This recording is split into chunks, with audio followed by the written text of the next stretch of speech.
നിലവിൽ കോട്ടകൾ കടപുഴകിയോ എന്നതാണ് ചോദ്യം. ഞാനൊരു സോഷ്യൽ മീഡിയയിൽ കണ്ടൊരു ചെറിയ തമാശയിൽ തുടങ്ങാം.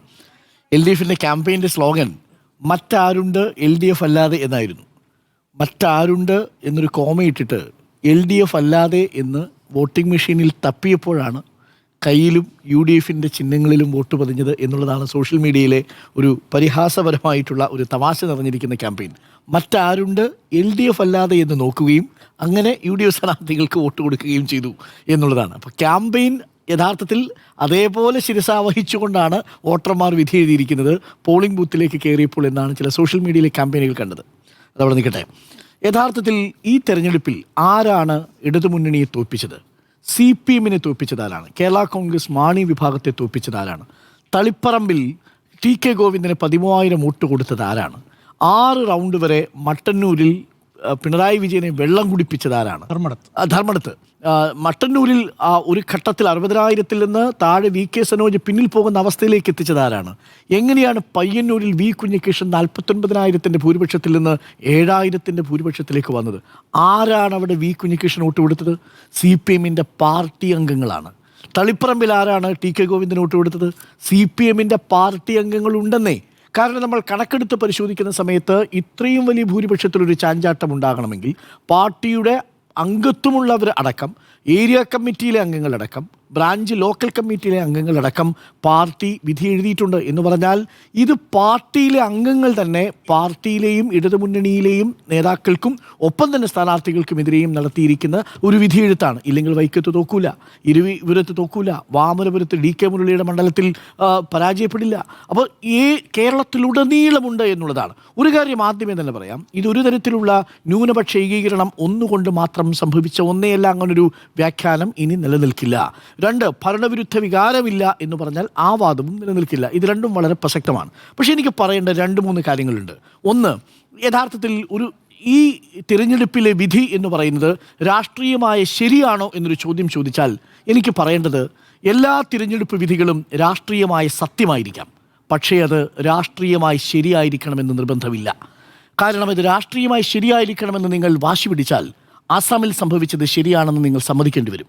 വെസ്റ്റ് ബംഗാളിൽ സംഭവിച്ചതും ശരിയാണെന്ന് നിങ്ങൾ സമ്മതിക്കേണ്ടി വരും. തമിഴ്നാട്ടിൽ സംഭവിച്ചുകൊണ്ടിരിക്കുന്നതും ശരിയാണെന്ന് സമ്മതിക്കേണ്ടി വരും. പുതുച്ചേരിയിൽ സംഭവിക്കുന്നതും, എന്തിന് ദേശീയ രാഷ്ട്രീയത്തിൽ സംഭവിക്കുന്നതും ശരിയാണെന്ന് പറയേണ്ടി വരും. ചാത്തന്നൂരിലും നേമത്തും കഴക്കൂട്ടത്തും സംഭവിച്ചതും ശരിയാണെന്ന് പറയേണ്ടി വരും. അപ്പോൾ എല്ലാ തിരഞ്ഞെടുപ്പ് വിധികളും രാഷ്ട്രീയമായ ശരികളല്ല, പക്ഷേ രാഷ്ട്രീയമായ സത്യങ്ങളാവാം. കാര്യം ലിബറൽ ജനാധിപത്യത്തിന് അങ്ങനെ ഒരു പ്രത്യേകതയുണ്ട്.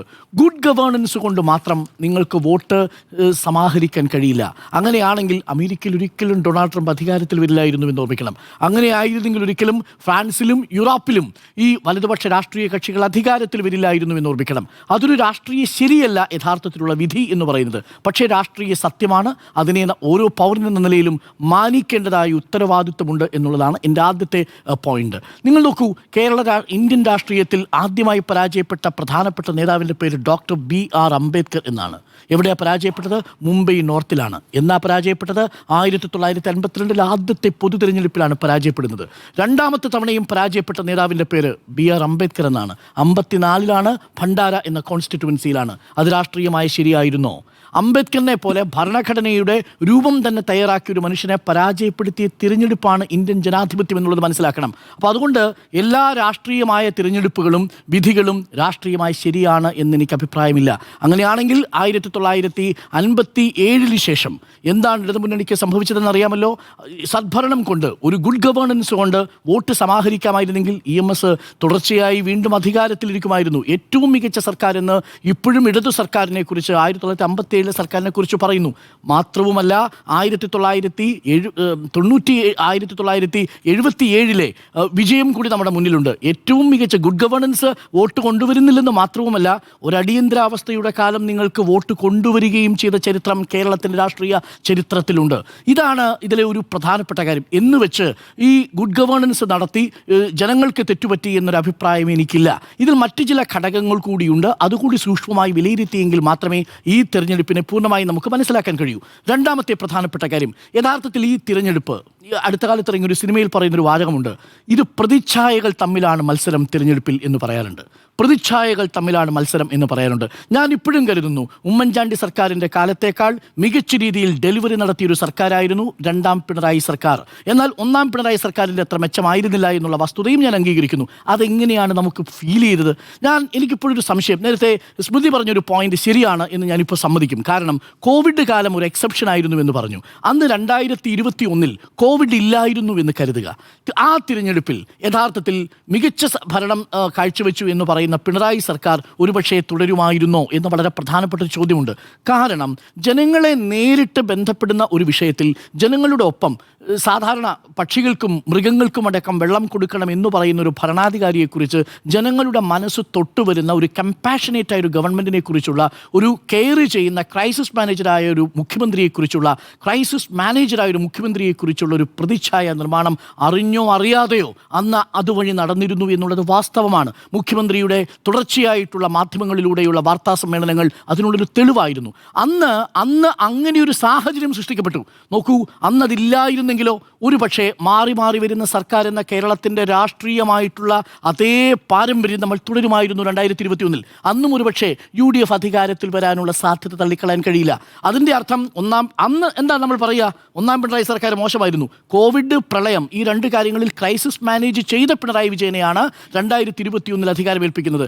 അതിനുശേഷം പിണറായി സർക്കാർ എന്താ കൊണ്ടുവന്നത്? സാധാരണ ജനങ്ങൾക്ക് ഏതെങ്കിലും തരത്തിൽ മോശമായ രീതിയിലുള്ള ഗവേണൻസ് നടത്തിയിട്ടുണ്ടോ? ഓരോ വകുപ്പുകളും നമ്മൾ പറഞ്ഞിട്ടുണ്ട്. ഞാനതൊന്നും ആവർത്തിക്കുന്നില്ല വിസ്താര ഭയം കാരണം. അതിലെല്ലാം തന്നെ ജനങ്ങളെ സംബന്ധിച്ച് വികസനത്തിൻ്റെ കാര്യത്തിൽ രണ്ട് തർക്കമില്ല, പെൻഷൻ്റെ കാര്യത്തിൽ രണ്ട് തർക്കമില്ല, ഡെലിവറി മെക്കാനിസത്തിൻ്റെ കാര്യത്തിൽ രണ്ട് തർക്കമില്ല. ഇതിലൊന്നും തന്നെ ബുദ്ധിമുട്ടില്ല. പക്ഷേ ഒരു കാര്യം മിസ്സിംഗ് ആണ്. ഒന്നാം പിണറായി സർക്കാരിൻ്റെ കാലത്ത് നിന്ന് രണ്ടാം പിണറായി സർക്കാരിൻ്റെ കാലത്തേക്ക് വരുമ്പോൾ ജനങ്ങളെ നേരിട്ട് കണക്ട് ചെയ്യുന്ന ഒരു ക്രൈസിസ് മാനേജർ എന്ന് പറയുന്ന ഒന്നും ആ ക്രൈസിസ് മാനേജ് ചെയ്യാൻ ആവശ്യമായിട്ടുള്ളൊരു ക്രൈസിസും യഥാർത്ഥത്തിൽ മിസ്സിംഗ് ആണ്. ആകെ ഉണ്ടായിരുന്ന ഒന്ന് വയനാടാണ്. വയനാട് ദുരന്ത ബാധിതർക്ക് വേണ്ടിയിട്ട് വീട് പുനർനിർമ്മിച്ചതിൻ്റെ പേരിലാണ്. പക്ഷേ അത് നടത്തിയപ്പോഴേക്കും ഏറ്റവും ഒടുവിൽ വീണ്ടും വിവാദങ്ങൾ കൂടി ചൂഴ്ന്നു വരുന്നൊരു സാഹചര്യം. പക്ഷേ അതിനും അപ്പുറത്തേക്ക് കോവിഡ് കാലത്തിന് സമാനമായ രീതിയിലൊരു ക്രൈസിസ് മാനേജ്മെൻറ്റ് എക്സസൈസ് അവിടെ ഉണ്ടായിട്ടില്ല. അങ്ങനെ ഉണ്ടാകാനുള്ള സാഹചര്യം ഉണ്ടായിരുന്നില്ല. അതതിൻ്റെ തുടർച്ചയാണ്. ഇതാണ് രണ്ടാമത്തെ പ്രധാനപ്പെട്ട കാര്യം. ഇതൊരു സൂപ്പർഫിഷ്യലായിട്ടുള്ള നിരീക്ഷണമായിട്ട് പ്രേക്ഷകർക്ക് തോന്നിയേക്കാം. കാര്യം ഇതൊക്കെ ഇനി ഓരോ മണ്ഡലങ്ങളെ തിരിച്ചും പഠിക്കുമ്പോഴാണ് നമുക്ക് മനസ്സിലാവുക. മൂന്നാമത്തെ പ്രധാനപ്പെട്ട ഒരു കാര്യമുണ്ട്. അതാണ് ഏറ്റവും പ്രധാനപ്പെട്ട കാര്യം. പാർട്ടിയിൽ എന്ത് സംഭവിക്കുന്നു എന്നുള്ളത്. ഇത് സർക്കാരിനെതിരെയുള്ള വിധിയെഴുത്ത് മാത്രമായിട്ട് ഞാൻ കണക്കാക്കുന്നില്ല. പക്ഷേ അതേസമയം തന്നെ ഒരു പൊതുബോധമുണ്ട്. ആ പൊതുബോധം എന്നെ അത്ഭുതമുണ്ട്. കോങ്ങാട് KA തുളസി വിജയിച്ചു. ആരാണ് KA തുളസി? VK ശ്രീകണ്ഠൻ MP യുടെ ഭാര്യയല്ലേ? PK Shyamala VK ശ്രീകണ്ഠൻ്റെ ഭാര്യയല്ലേ? അവിടെ PK ശ്യാമള പരാജയപ്പെടുന്ന സമയത്ത് അത് PK ശ്യാമളയെ നിർത്തിയത് ഈ MV ഗോവിന്ദ മാഷിൻ്റെ ഭാര്യ എന്ന നിലയിൽ തിരിച്ചടിച്ചു എന്ന് പറയുമ്പോൾ എന്തുകൊണ്ടാണ് കോൺഗ്രസിനത് ബാധകമാകാത്തത്? എന്തുകൊണ്ടാണ്? കാര്യം അവിടെ PK ശ്യാമളയ്ക്ക് ഒരു രാഷ്ട്രീയ അസ്തിത്വമുണ്ടെന്ന് എന്താണ് നമ്മൾ അംഗീകരിക്കാത്തത്? അത് നമ്മൾ കൊടുക്കുന്നൊരു പ്രിവിലേജാണ്. ആ പ്രിവിലേജിനെയാണ് എനിക്ക് വിമർശനത്തോട് കാണേണ്ടത്. ആ മണ്ഡലം കൊടുക്കുന്നു എന്നിടത്താണ് വിമർശനം. ആ മണ്ഡലം മാത്രമല്ലോ, തളിപ്പറമ്പല്ല മറ്റൊരു കൊടുത്തിരുന്നെങ്കിലോ ഇതേ വിമർശനം നിങ്ങൾ ഉന്നയിക്കുമായിരുന്നു. കൂടുതൽ സേഫ് ആയിട്ടുള്ള മണ്ഡലമാണ് PK ശ്യാമളയ്ക്ക് കൊടുത്തത്. അതൊരേ സമയം KA തുളസിയുടെ കാര്യത്തിൽ നമ്മൾ ഉന്നയിക്കില്ല. അതെന്തുകൊണ്ടാണെന്നുള്ളതാണ്. അതൊരു ഇരട്ടത്താപ്പല്ലേ? ഞാൻ അതിനെക്കുറിച്ച് സൂചിപ്പിച്ചെന്നുള്ളൂ. പക്ഷേ പ്രശ്നം എന്താ? അത് ഇടതുപക്ഷം ചെയ്യുന്ന സമയത്ത് കൂടുതൽ സൂക്ഷ്മമായി ഓഡിറ്റിങ്ങിന് നമ്മൾ വിധേയമാക്കും. സാധാരണ കേരള രാഷ്ട്രീയത്തെക്കുറിച്ച് പറയുന്ന അതാണ്. അതിന്റെ കാരണം എന്തെന്ന് വെച്ചാൽ അതാണ്. അത് കോൺഗ്രസിന്റെ കാര്യത്തിൽ ടേക്കൺ ഫോർ ഗ്രാൻഡ്. അവിടെ മക്കൾ രാഷ്ട്രീയമാണെങ്കിൽ ഇപ്പോൾ മുരളീധരന്റെ കാലത്ത് K കരുണാകരൻ, മുരളീധരൻ എന്ന് പറയുന്ന രാഷ്ട്രീയത്തെ ഒന്നും കോൺഗ്രസ് ആ രീതിയിൽ വലിയ രീതിയിലൊന്നും ഉള്ളിലൊക്കെ പറഞ്ഞെങ്കിലും അതിനൊരു വലിയ പാപമായിട്ടൊന്നും കണ്ടിട്ടില്ല. ആ സമയത്ത് മക്കൾ രാഷ്ട്രീയമില്ലാതെ ഇന്ത്യയിൽ എവിടെയാണ് കോൺഗ്രസ് ഉണ്ടാവുക? കോൺഗ്രസിൻ്റെ തന്നെ ബേസിക് ആയിട്ടുള്ള രാഷ്ട്രീയം നിൽക്കുന്ന ഡൈനാസ്റ്റി പൊളിറ്റിക്സിലാണെന്നുള്ളതല്ലേ മോദിയുടെ വിമർശനം. അതവിടെ നിൽക്കട്ടെ. പക്ഷേ നോക്കൂ, ഇത് CPM സംഭവിക്കുന്ന സമയത്ത് ഒരു പ്രശ്നമാകാൻ സാധ്യതയുണ്ട്. എന്താണെന്ന് വെച്ച് കഴിഞ്ഞാൽ അതിനൊരു പ്രശ്നമുണ്ട്. കാര്യം കേരള രാഷ്ട്രീയത്തിൽ എപ്പോഴും നമ്മൾ പറയുന്നത് തിരഞ്ഞെടുപ്പിൽ കേരളത്തിൻ്റെ രാഷ്ട്രീയത്തിൽ LDFനെ വിജയിപ്പിക്കാൻ വേണ്ടിയോ പരാജയപ്പെടുത്താൻ വേണ്ടിയോ ആണ് ആളുകൾ വോട്ട് ചെയ്യുക എന്നാണ് പറയുക. UDFിൽ നിന്ന് ഒരു മികച്ച ഗവേണൻസ് പ്രതീക്ഷിച്ച് വോട്ട് ചെയ്യുന്നു എന്നല്ല, പലപ്പോഴും LDFനെ പരാജയപ്പെടുത്തുമ്പോഴാണ് UDF വിജയിക്കുക എന്നതാണ് പറയാറുള്ളത്. തിരിച്ചാണ്. ഇനി UDFിൻ്റെ ഭരണം മോശമായതുകൊണ്ടല്ല, LDFനെ വിജയിപ്പിക്കണം എന്ന് തോന്നുന്ന ഘട്ടത്തിൽ LDFനെ വിജയിപ്പിക്കുക എന്നുള്ളതാണ് പൊതുവെ പറയാറുള്ളത്. അവിടെ സൂക്ഷ്മമായ മൈക്രോസ്കോപ്പിക് ആയിട്ടുള്ള പൊളിറ്റിക്കൽ കറക്റ്റ്നെസ്സിന് വിധേയമാവുന്നത് ഇടതുമുന്നണിയാണ് എന്ന വസ്തുത പാർട്ടി നേതൃത്വം എന്തുകൊണ്ട് മനസ്സിലാക്കിയില്ല എന്നുള്ളതാണ്. 2 എക്സാമ്പിൾ പറയാം. ഒന്ന്, നേരത്തെ PMCയുടെ കാര്യം പറഞ്ഞതുകൊണ്ടാണ്. ഈ തെരഞ്ഞെടുപ്പിൽ പ്രതിച്ഛായ നിർമ്മിതിയോടൊപ്പം തന്നെ തന്നെ ഇടതുമുന്നണി ദയനീയമായി പരാജയപ്പെട്ടു പോയ രണ്ട് കാര്യങ്ങളുണ്ട്. ഒന്ന്, ഈ തെരഞ്ഞെടുപ്പിൽ UDF തുടങ്ങിയ സിസ്റ്റമാറ്റിക് ആയിട്ടുള്ള ഇലക്ഷൻ ക്യാമ്പയിനെ പ്രതിരോധിക്കാൻ പാർട്ടിക്കോ പാർട്ടി സംവിധാനത്തിനോ കഴിയാതെ പോയി. തുടക്കത്തിൽ ഏറ്റവും അവസാനമാണ് സോഷ്യൽ മീഡിയ ആക്റ്റീവ് ആവുന്നത്. പ്രത്യേകം ശ്രദ്ധിക്കണം, ഇരുണ്ട കാലത്തെക്കുറിച്ചുള്ള പരസ്യം വരുന്നത് അതിന് തൊട്ട് മുമ്പുള്ള സമയം. പക്ഷേ അതുവരെയും നിയമസഭയ്ക്കുള്ളിൽ ഞാൻ എപ്പോഴും പറയുന്ന ഒരു കാര്യമുണ്ട്, നമ്മൾ മാധ്യമങ്ങൾ ഈ സംപ്രേഷണം വളരെ സിസ്റ്റമാറ്റിക് ആയിട്ട് കോൺഗ്രസ് നേതാക്കൾ രാവിലെ 7 മണിക്കും 9 മണിക്കും ഇടയിൽ വന്ന് നമുക്ക് ബൈറ്റ് തരും. അതിലൊന്നുകിൽ രമേശ് ചെന്നിത്തല ഉണ്ടാവും, ഇല്ലെങ്കിൽ KPCC പ്രസിഡന്റ് ഉണ്ടാവും, ഇല്ലെങ്കിൽ പ്രതിപക്ഷ നേതാവ് ഉണ്ടാവും, ഇല്ലെങ്കിൽ KC വേണുഗോപാൽ ഉണ്ടാവും. കഴിഞ്ഞ 3.5-4 മാസമായി കൃത്യമായി രാവിലെ പുലർച്ചെ ഈ ക്ലിക്ക് ബൈറ്റുകൾ നിശ്ചയിക്കുന്ന രീതിയിൽ മുരളീധരനിൽ വരും. നമ്മൾ മോർണിംഗ് ഷോ അവതരിപ്പിക്കുന്നത് കൃത്യമായിട്ട് അറിയാം. അതിനുശേഷം പ്രതിപക്ഷ നേതാവ് വരും, അതിനുശേഷം KC വേണുഗോപാൽ വരും. ഇവർ 4 പേരും വന്നു കഴിഞ്ഞാലും ഒരു ഇടതുമുന്നണിയുടെ സ്ഥാനത്ത് നിന്ന് ഒരു നേതാവും വന്ന് പ്രതികരണം നടത്തൂല കേട്ടോ. അവിടെ ആകെ പ്രതികരണം നടത്തിക്കൊണ്ടിരുന്നത് നമ്മുടെ ശിവൻകുട്ടി മിനിസ്റ്റർ മാത്രമാണ്. ശിവൻകുട്ടി മിനിസ്റ്ററാണ്. AK ബാലൻ ചില പ്രസ്താവനകൾ നടത്തി കുഴപ്പത്തിലായിരുന്നു. ശിവൻകുട്ടി മിനിസ്റ്ററാണ് എന്തെങ്കിലും ഒരു പ്രതികരണം നടത്തുക ഇടതുമുന്നണിയുടെ ഭാഗത്ത് നിന്ന് വന്ന്. ഇത് ഒരു വലിയ രീതിയിൽ ആ പ്രചരണത്തെ തടയാൻ വളരെ വല്ലാതെ വൈകിട്ടുണ്ട്. അല്ല, ഒരു കാരണമാണ് ഈ നോക്കൂ, പല ലെയറുകളുണ്ട് ഈ പരാജയം. അതിലൊരു കാര്യം കൂടി ഞാൻ പറയാം. ഇപ്പോൾ എങ്ങനെയാണ് UDF ഈ ഇലക്ഷൻ ക്യാമ്പയിനെ സംയോജിപ്പിച്ചത്? ആശാവർക്കർമാരുടെ സമരം മുതൽ തുടങ്ങിയതല്ലേ? ആ സമയത്ത് എങ്ങനെയാണ് അതിനെ CPM നേരിട്ടത്? CPM അതിനെ വളരെ പൊളിറ്റിക്കലായ യാന്ത്രികമായ വിശദീകരണങ്ങൾ നൽകി. പക്ഷേ രാഷ്ട്രീയമായ വിശദീകരണങ്ങൾ നൽകുന്നതിനോടൊപ്പം തന്നെ ജനങ്ങളെ ബോധിപ്പിക്കുന്ന തരത്തിൽ ഇത് മാനേജ് ചെയ്യുന്നതിൽ പാർട്ടി പരാജയപ്പെട്ടു എന്നത് പരിശോധിക്കേണ്ടേ. ഇതൊരു എക്സാമ്പിൾ മാത്രമാണ്. അവിടെ മുതലല്ല, PMCയുടെ കാര്യത്തിൽ, PMC പദ്ധതിയുടെ കാര്യത്തിൽ സാങ്കേതികമായി ന്യായം പറയുമ്പോഴും അതുണ്ടാക്കുന്ന ആഘാതം എന്താണ്? മറുഭാഗത്ത് ന്യൂനപക്ഷ വോട്ടുകൾ 2021 നഷ്ടപ്പെട്ടു പോയത് തിരിച്ചുപിടിക്കാൻ വളരെ കൃത്യമായി സ്ട്രാറ്റജി ഉണ്ടാക്കിക്കൊണ്ടിരിക്കുന്ന UDFിന്റെ കയ്യിലേക്ക് ബാക്കിയുള്ള ന്യൂനപക്ഷങ്ങളെ കൊണ്ട് കൊടുത്തു. മുസ്ലിം ന്യൂനപക്ഷത്തെ കൊണ്ട് കൊടുത്തു. അവിടെ അതിനോടൊപ്പം ഏതൊക്കെ ടൂളുകൾ വന്നു? വെള്ളാപ്പള്ളി ഉപയോഗിച്ചു, മലപ്പുറം പരാമർശം ഉപയോഗിച്ചു, അതിനോടൊപ്പം PMC വരുന്നു, അതിനോടൊപ്പം ഈ പറയുന്ന ലേബർ കോഡ് വരുന്നു, തൃശ്ശൂർ പൂരം വരുന്നു. 5-6 ഫാക്ടറുകൾ വളരെ കൃത്യമായി മുസ്ലിം ന്യൂനപക്ഷ വോട്ടുകൾ നഷ്ടപ്പെട്ടു പോയത് തിരിച്ചു കൊണ്ടുവരാൻ UDFിന് അവസരമൊരുക്കി കൊടുത്തു. ഈ എല്ലാ കാര്യങ്ങളെയും സാങ്കേതികമായിട്ടാണ് വിശദീകരിക്കാൻ ശ്രമിച്ചത്. അത് യഥാർത്ഥത്തിൽ ഒരു വലിയ തിരിച്ചടിയായിട്ട് മാറിയിട്ടുണ്ട് എന്നുള്ളതാണ് ഞാൻ മനസ്സിലാക്കുന്നത്. That is A fourth point. അതും ഒരു പ്രധാനപ്പെട്ട ഘടകമാണ്. ഒരു ബൈറ്റ് പോലും വരാത്ത ദിവസങ്ങളുണ്ട്.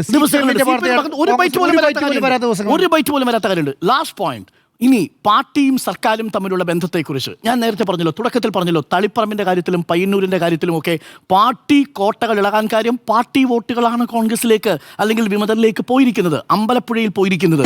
ഈ പാർട്ടി വോട്ടുകൾ പോകാനുള്ള കാര്യം എന്താ? പാർട്ടി ഈ 2ാം പിണറായി സർക്കാരിൻ്റെ കാലത്ത് ഒരു തീരുമാനമെടുത്തു. പാർട്ടിയിൽ നിന്ന് ഗവൺമെൻറ്റുമായിട്ടുള്ള ഇടപെടലുകളുടെ കാര്യത്തിൽ ഒരു ബൈഫർക്കേഷൻ അവിടെ ഉണ്ടായി. എങ്ങനെയാ? ഇപ്പോൾ ആഭ്യന്തര വകുപ്പിൻ്റെ കാര്യത്തിലുണ്ടായ അപകടകരമായ ഒരു പ്രശ്നമുണ്ട്.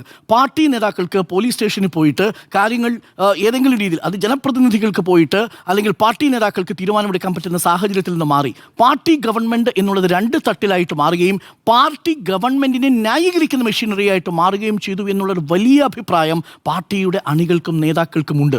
യഥാർത്ഥത്തിൽ ഇത് രണ്ടും രണ്ടായി തന്നെ നിൽക്കണമെന്നും അങ്ങനെ പാർട്ടിയാണ് പ്രധാനപ്പെട്ടതെന്നും പ്രേക്ഷകർക്ക് നിങ്ങൾക്കറിയാം. 1937 മുതൽ 1937 മുതൽ ഈ പാർട്ടി രൂപീകരിക്കപ്പെട്ടതിന് ശേഷം ഇങ്ങോട്ടുള്ള കാലഘട്ടം, ഈ സ്വതന്ത്രമാവുന്നത് വരെയുള്ള കാലഘട്ടം ഈ പാർട്ടി അഭിമുഖീകരിച്ചത് പാർട്ടി സംഘടനാപരമായിട്ടുള്ള വെല്ലുവിളികളാണ്. അതിനെ നേരിട്ടാണ്. ആരും തെരഞ്ഞെടുപ്പ് അധികാര രാഷ്ട്രീയത്തിൽ ശീതളമേലൊന്നും ആയിരുന്നില്ലല്ലോ.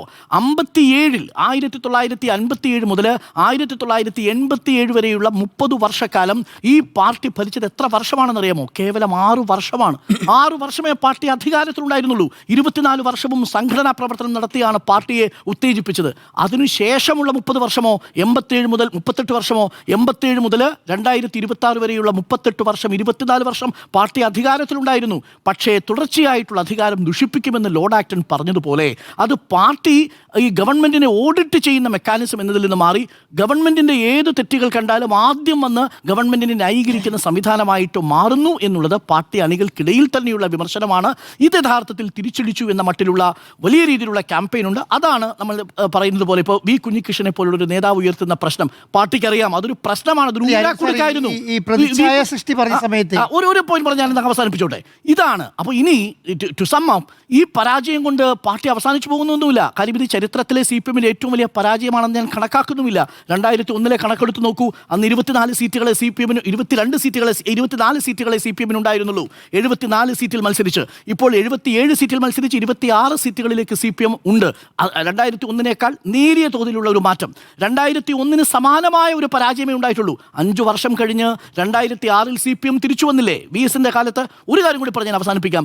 VS-ന്റെ കാലത്ത് ഈ പ്രതിച്ഛായ നിർമ്മിതി ഉണ്ടായിരുന്നില്ലേ എന്ന് ചിലരെങ്കിലും ചോദിക്കും. പക്ഷേ അതിന് കുറച്ചുകൂടി ആഴത്തിൽ തൊടുന്ന തരത്തിലുള്ള ഒരു നേതൃത്വവും ആഴത്തിൽ തൊടുന്ന ആശയപരമായ ഒരു ബലവും ചില ഘട്ടങ്ങളിലെങ്കിലും ഉണ്ടായിരുന്നു. അവിടെ മതികെട്ടാൻ മലയിലേക്ക് കയറിപ്പോകുമ്പോൾ, പരിസ്ഥിതി വിഷയത്തിൽ ഇടപെടുമ്പോൾ, സ്ത്രീ വിഷയങ്ങളിൽ ഇടപെടുമ്പോൾ ഒക്കെ അതിനുണ്ടായിരുന്ന മാനവികമായൊരു മുഖം നഷ്ടപ്പെട്ടു പോവുകയും യാന്ത്രികവൽക്കരിക്കപ്പെടുന്ന ഒരു മെഷീനറി ആയിട്ട് പാർട്ടി മാറുകയും ചെയ്യുമ്പോൾ സ്വാഭാവികമായും ഈ സോഷ്യൽ മീഡിയ ക്യാമ്പയിനുകൾ മതിയാകാതെ വരും പാർട്ടിയെ സംരക്ഷിച്ചു നിർത്താൻ. പക്ഷേ ഈ പാർട്ടിയുടേത് അധികാരത്തിലിരുന്ന് ശീതളിമയിൽ മാത്രം വളർന്നൊരു സംഘടനാ രീതിയല്ല. ഞാൻ നേരത്തെ സൂചിപ്പിച്ചു 1957 മുതൽ 87 വരെ 30 വർഷക്കാലം കേവലം 6 വർഷം മാത്രം അധികാരത്തിലിരിക്കുകയും 24 വർഷം അധികാരത്തിന് പുറത്തിരിക്കുകയും അടിയന്തരാവസ്ഥ കാലത്ത് വേട്ടയാടപ്പെടുകയും ചെയ്തൊരു പാർട്ടിക്ക് ഇതൊരു വലിയ വെല്ലുവിളിയേ അല്ല എന്നുള്ളതാണ്. ഇതിനെ മറികടന്ന് പാർട്ടിക്ക് വരാനുള്ള കാലമുണ്ട്, സമയമുണ്ട്, സംഘടനാ ശേഷിയുണ്ട്, പ്രവർത്തകർ പാർട്ടി ലോയലായിട്ടുള്ള മനുഷ്യരുണ്ട്. ആ പാർട്ടിയിലെ നേതാക്കളും അണികളും തിരിച്ചു വരിക തന്നെ ചെയ്യുമെന്നതാണ് എൻ്റെ വിശ്വാസം. ഒറ്റ കാര്യം ഞാൻ ഒരു ചോദിച്ചോട്ടെ. അങ്ങ് ഇപ്പോൾ സ്ത്രീപക്ഷത്ത് നിന്നുകൊണ്ട് പറഞ്ഞ ഒരു കാര്യം, PK ശ്യാമള മത്സരിക്കുമ്പോൾ കുറ്റപ്പെടുത്തുന്നു. അവിടുത്തെ K തുളസി മത്സരിച്ചിട്ടുണ്ട്. K തുളസി മത്സരിച്ചിരിക്കുന്നത് LDF-ന് 25,000 വോട്ടിന്റെ ഭൂരിപക്ഷമുള്ള LDF-ന്റെ കോട്ടക്കൊത്രമായ ഒരു സ്ഥലത്ത് നിന്നിട്ടാണ് മത്സരിച്ചിരിക്കുന്നത്. ഇവിടെ PK ശ്യാമളയെ ഇരിക്കൂറിലോ പേരാവൂരിലോ ഒക്കെ മത്സരിപ്പിക്കുകയാണെങ്കിൽ ഒരു മത്സരം ആവുകയില്ല. ഇത് നല്ല എനിക്ക് ശേഷം ഭാര്യ എന്ന തീരുമാനവും നല്ല സേഫായ ഇടത്ത് ഭാര്യയ്ക്ക് കൊടുക്കുകയും സീറ്റ് പിടിക്കാനായ കഴിഞ്ഞ തവണ നല്ല ഭൂരിപക്ഷത്തിൽ വിജയിച്ച ഏറ്റവും കൂടുതൽ ഭൂരിപക്ഷം നേടിയ KK ശൈലജയെ എടുത്ത് പേരാവൂരിലിടുകയൊക്കെ ചെയ്യുമ്പോൾ അത് കൃത്യമായിട്ട് സ്വജനപക്ഷപാതമാണ് എന്ന വിലയിരുത്തൽ അങ്ങ് നടത്തിയ താരതമ്യം ശരിയല്ല. വിജയിച്ചോ? പരാജയപ്പെട്ടില്ലല്ലോ. ജയിച്ചത് ഇങ്ങനെ ഫൈറ്റ് ചെയ്ത് ജയിച്ചു. 20,000 വേവ് വരുന്ന ഒരാൾ നിൽക്കുന്നത്. ഭൂരിപക്ഷത്തിനാണ് ജയിച്ചത്. 3,000 വോട്ടിനല്ലേ നോക്കൂ. 25,000 അദ്ദേഹം പറഞ്ഞ 25,000 വോട്ടിന്റെ ഭൂരിപക്ഷം LDF-നുള്ള ഒരു മണ്ഡലത്തിൽ ഫൈറ്റ് ചെയ്ത് മത്സരിക്കുന്നതും ഇല്ലാത്തൊരു കാര്യം എന്താണെന്നറിയാമോ? K തുളസി ആദ്യമായി ഒരു തെരഞ്ഞെടുപ്പിന് നിൽക്കുകയല്ല. അവര് ചേലക്കരയിൽ നിന്നിട്ടുണ്ട്. ഒരു മിനിറ്റ്, ചേലക്കരയിൽ നിന്ന് മത്സരിച്ചിട്ടുണ്ട്. അന്ന് VK ശ്രീകണ്ഠൻ MP അല്ല. അതായത് തെരഞ്ഞെടുപ്പ് രാഷ്ട്രീയത്തിൽ VK ശ്രീകണ്ഠനേക്കാൾ സീനിയറാണ് K തുളസി. ശ്യാമളയുടെ കാര്യം ഞാൻ കംപ്ലീറ്റ് ചെയ്യട്ടെ ഡോക്ടർ അരുൺകുമാർ, കംപ്ലീറ്റ് ചെയ്യട്ടെ. ഒരു മിനിറ്റ്. അല്ല, അങ്ങനെ ഞാൻ പറയട്ടെ, അതിനുശേഷം അങ്ങ് പറഞ്ഞോളൂ. അല്ലാതെ അങ്ങേക്ക് അങ്ങനെ പറഞ്ഞു പോകാൻ പറ്റുമോ? ഇപ്പൊ 2016 അവിടെ ചേലക്കരയിൽ K തുളസി നിൽക്കുമ്പോൾ VK ശ്രീകണ്ഠൻ MP അല്ല. VK ശ്രീകണ്ഠൻ 2019 MP ആവുന്നു. ഇവിടെ ചർച്ചയിലുണ്ടായ ഒരു കാര്യം എന്താണെന്നറിയാമോ? K തുളസി അപ്പുറത്ത് പോയി നിൽക്കുമ്പോൾ കോൺഗ്രസിന്റെ സംഘടനാ സംവിധാനം അപ്പാടെ K തുളസിക്ക് വേണ്ടി പോകും, കാരണം VK ശ്രീകണ്ഠന്റെ ഭാര്യ ആയതുകൊണ്ട് എന്നുള്ളതായിരുന്നു. പക്ഷെ ഇവിടെ ഉണ്ടായത് എന്താണ്? തളിപ്പറമ്പിൽ ഉണ്ടായത് എന്താണ്? തളിപ്പറമ്പിൽ കോൺഗ്രസിൻ്റെതുപോലെയല്ല, തളിപ്പറമ്പിൽ പാർട്ടി ഘടകങ്ങളിൽ നിന്നാണ് ആ വിമർശനം ഉയർന്നു വന്നത്. അത് തന്നെയാണ് ഞാൻ പറഞ്ഞത്. ഇവിടെ PK ശ്യാമള എങ്ങനെയാണ് MV ഗോവിന്ദൻ മാഷിന്റെ ഭാര്യയായതിനു ശേഷമാണോ പാർട്ടി പ്രവർത്തനം നടത്തുന്നത്? പാർട്ടി പ്രവർത്തനത്തിന്റെ കാര്യമല്ല, നമ്മളെ തളിപ്പറമ്പിൽ തന്നെ മത്സരിക്കുന്നതിനെ കുറിച്ച് മാത്രമാണ് പറഞ്ഞത്. ഇരിക്കൂറിലെ പേരാവൂരിൽ ഫൈറ്റ് ഇല്ലാതെ ആർക്കാണ് എതിർപ്പ്? അപ്പോ അതാണ്. അപ്പൊ നിങ്ങളുടെ ആഖ്യാനത്തിലേക്ക് അത് കൊണ്ടുവരിക. ശ്യാമളയുടെ രാഷ്ട്രീയത്തെ ഇവിടെ ആരും റദ്ദാക്കിയിട്ടില്ല. അങ്ങ് KA തുളസിയുടെ രാഷ്ട്രീയത്തെ കുറിച്ച് പറഞ്ഞതുകൊണ്ടാണ് പറഞ്ഞത്. അവർക്ക് പ്രിവിലേജ് ഉണ്ട് എന്ന് പറഞ്ഞതുകൊണ്ടാണ് ഞാൻ പറഞ്ഞത്. K തുളസി ഇതിനു മുൻപ് ചേലക്കരയിൽ LDF-ന്റെ കോട്ടയിൽ പോയി നിന്ന് പരാജയപ്പെട്ടു. ഇപ്പോഴും LDF-ന്റെ കോട്ടയിൽ നിന്ന് ഫൈറ്റ് ചെയ്ത് വിജയിച്ചിരിക്കുന്നു. VK ശ്രീകണ്ഠന്റെ ഭാര്യ എന്ന നിലയ്ക്കല്ല. VK ശ്രീകണ്ഠൻ പാർലമെന്ററി രാഷ്ട്രീയത്തിന് ഇറങ്ങുന്നതിന് 3 വർഷം മുമ്പാണ് അവർ ഈ മത്സരത്തിന് ഇറങ്ങിയത്. ആയിക്കോട്ടെ, പക്ഷേ അവിടെയും PK ശ്യാമളയുടെ രാഷ്ട്രീയ അസ്തിത്വത്തെ അവരന്ന് പോയപ്പോൾ പറഞ്ഞ മനസ്സിലായില്ലേ? ഞാനൊരു വാക്ക് പറഞ്ഞില്ല. MV ഗോവിന്ദൻ ഇറങ്ങിയ ശേഷം ഭാര്യ അവിടെ മാത്രമേ ചോദിച്ചുള്ളൂ. അല്ലാതെ അങ്ങനെ വ്യാഖ്യാനിക്കുക. മുമ്പല്ലേ PK ശ്യാമള ആന്തൂരിന്റെ നഗരസഭയിൽ നിയമസഭയിൽ മത്സരിക്കുന്നത്? ഞാൻ പറഞ്ഞത് പാർലമെന്ററി രാഷ്ട്രീയത്തിന്റെ കാര്യമാണ്. നിയമസഭയിലേക്ക് നിയമസഭയിലേക്ക് മത്സരിക്കുന്നത് വി.കെ. ശ്രീകണ്ഠന്റെ ഭാര്യ ആയതുകൊണ്ടോ വി.കെ. ശ്രീകണ്ഠന്റെ സംവിധാനം കണ്ടിട്ടോ അല്ല എന്നുള്ളതാണ്. അവിടെ അവര് മത്സരിക്കുന്നതുകൊണ്ട് പാലക്കാട് ജയിക്കില്ല. പാലക്കാട് ജയിക്കില്ല. കാരണം വി.കെ. ശ്രീകണ്ഠന്റെ സംവിധാനം അപ്പുറത്ത് നടക്കുമായിരുന്നു. അല്ല മാധു, ഒരു സ്ത്രീ രാഷ്ട്രീയത്തെ നമ്മൾ അഡ്രസ് ചെയ്യുമ്പോൾ ഒരു പാർട്ടിയുടെ ഭാഗമാകുന്നത് കൊണ്ട് ഒരാൾക്കൊരു പ്രിവിലേജും ഒരു പാർട്ടിയുടെ ഭാഗമാകുന്നത് കൊണ്ട് മറ്റുള്ള കുറ്റപ്പെടുത്താനും പാടില്ല. തളിപ്പറമ്പ് എന്ന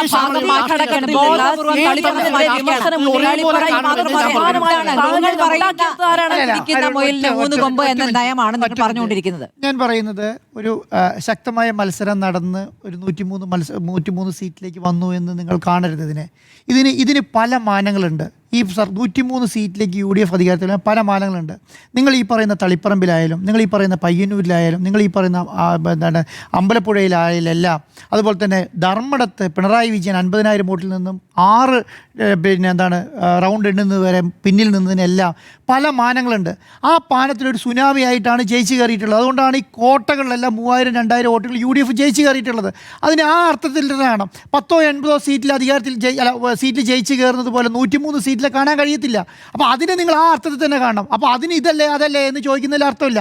103 സീറ്റ് UDF അധികാരത്തിൽ വന്നത് ശരിയാണ്. പക്ഷേ അതിന് പല കാരണങ്ങളാണ്. ഈ കാരണങ്ങൾ മാത്രം അരുൺ സാർ നേരത്തെ പറഞ്ഞ ഒറ്റ കാര്യം, ഈ പ്രതീതി നിർമ്മാണവുമായി ബന്ധപ്പെട്ട കാര്യം സാർ അരുൺ സാർ പറഞ്ഞല്ലോ. അതിൻ്റെ ഒരു കാര്യം ഞാൻ പറഞ്ഞുതരാം. കേരളത്തിലെ പ്രധാനപ്പെട്ട മാധ്യമങ്ങൾ ചർച്ച നടത്തുന്ന സമയത്ത്, കേരളത്തിലെ പ്രൈം ടൈമിലാണല്ലോ 7 മണിക്കും 8 മണിക്കും ചർച്ച നടത്തുന്നത്. 7 മണിക്കും 8 മണിക്കും ചർച്ച നടത്തുന്ന സമയത്ത് CPM-ന്റെ ആൾക്കാർ വന്ന് ഗസ്റ്റായിരിക്കുന്ന സമയത്ത് ആദ്യം തുടങ്ങി, പണ്ട് കാലം തുടങ്ങി 2011 UDF-ന്റെ ഉമ്മൻചാണ്ടി അധികാരത്തിൻ്റെ സമയത്ത് അത് കഴിഞ്ഞ് 2016 അധികാരത്തിൽ വന്ന് കേരളത്തിലെ മന്ത്രിമാരായ എല്ലാവരും തന്നെ ചർച്ചയുടെ മുഖങ്ങളായിരുന്നു അല്ലേ. VS സുനിൽകുമാർ തുടങ്ങി ആന്റണി രാജു തുടങ്ങി എല്ലാവരും ആരായിരുന്നു? ഈ ചർച്ചയുടെ മുഖങ്ങളായിരുന്നു. അങ്ങനെ വലിയൊരു ടീമുണ്ടായിരുന്നു ആ സ്ഥലത്ത്.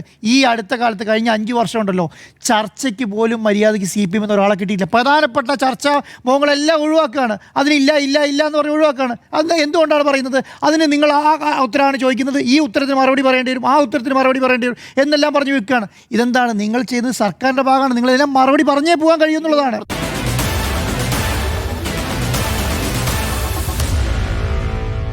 Meet the editors.